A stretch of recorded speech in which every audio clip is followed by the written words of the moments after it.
מה, פה? זהו, פה, איפה שהתחלת. בטח ששם התחלת. תראי לי איפה, אתה יודע מה מגניב אבל? נו. עזוב את זה, אתה יודע מה מגניב? נו. שזה היה אמור להיות בכיכר הבימה.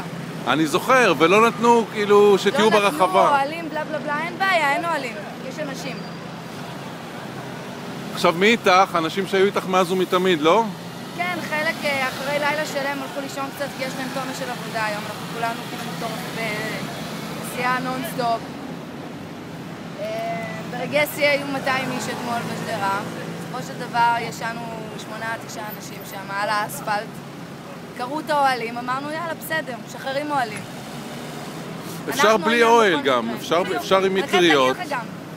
היה קר אתמול, אבל שרדנו את זה. אז כנראה שיהיה בסדר, תראה איזה שמש. שמש.